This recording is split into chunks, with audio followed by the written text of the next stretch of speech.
What up, y'all? This your man King Crooked, and this is my story from my mouth.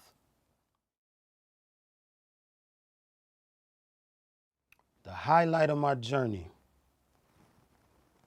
I got a few, man. You gave me one, you know what I'm saying? When you did the Rap City episode, you know what I'm saying, in Long Beach. You know, that's one of, I mean, if I make a highlight reel, that's going on there, you know what I mean?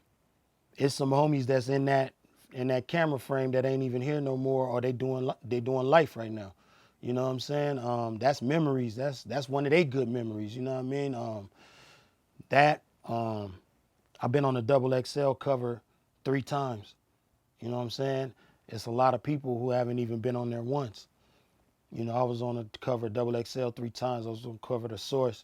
Um, billboards everywhere. Being on Death Row Records, you know what I'm saying? And learning the game directly from Suge and learning game from all the people that he had relationships with. Um, so it's a lot of highlights, man. Slaughterhouse, you know, Hip Hop Weekly. When I did the Hip Hop Weekly series, I innovated a way for artists to market their music online. You know, I created a brand new business model. I dropped a song every week in like 2007, 2008. That was unheard of at the time. Nobody ever did that.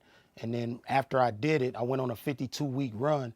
Then, you know, Kanye had Good Music Mondays and different artists started dropping weekly because they saw my blueprint, you know what I mean?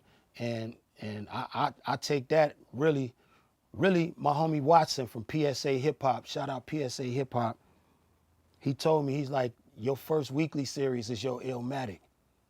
He was like, that was one of the greatest rap series ever. You know what I mean? So he was like, you know, he opened my eyes because I always wanted to have a contribution to hip hop like America's Most Wanted, you know what I'm saying? Chronic, Doggy Style, something that I could say I did that. And I wasn't even recognizing that my weekly series was that. It opened doors for me. It got me paid. It got me tours. It got me on the cover of the first freshman Double XL magazine. It got me recognition, and it ultimately is one of the reasons why I entered Slaughterhouse.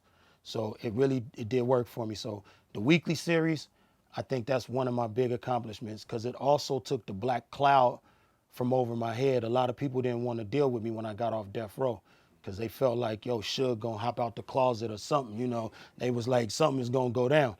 So a lot of labels and distribution companies and venues, they wouldn't work with me because I had that stigma on me. But the weeklies cleared all that away. So I'm gonna say the first Hip Hop Weekly series, man. Long answer. Nah, it was a great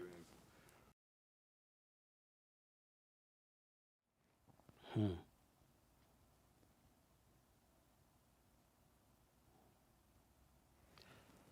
Man, I done had some life L's. I done took some life L's while I was doing this music. You know what I'm saying? I done took some L's. I think when my uncle Leroy passed away, he died of cancer. You know what I'm saying? He was a fire chief of Inglewood, and you know, one of the heavyweights in the 100 Black Firemen movement. You know what I'm saying? And he always supported me. He's my father's brother. You know what I mean? And he really didn't like the way that his bro dipped out on his family. You know what I'm saying? So he tried to pick up the slack. You know, Christmas, birthdays, everything. He there, making sure we got something. You know what I mean? And as I got older and I got my own place and stuff like that, when I used to have to go try to shop my demo around, back when shop, for those who don't know, because we in a whole nother era, shopping demos mean you got to go up to the record label and play your music in the office with a bunch of suits and hope to God that one of them feel you so they can kind of damn near cut a check to get you out the hood. You know what I'm saying?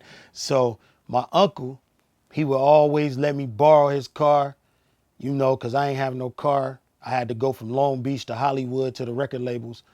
And he'd be like, nah, man, go buy you a new outfit. He let me get the Acura back when the Acura was the hottest thing on the streets. You know what I'm saying? And I'll push up.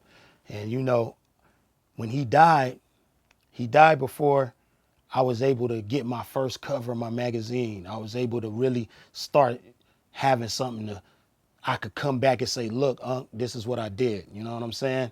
I feel like I was robbed of that.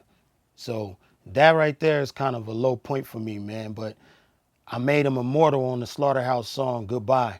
I talked about him in my verse.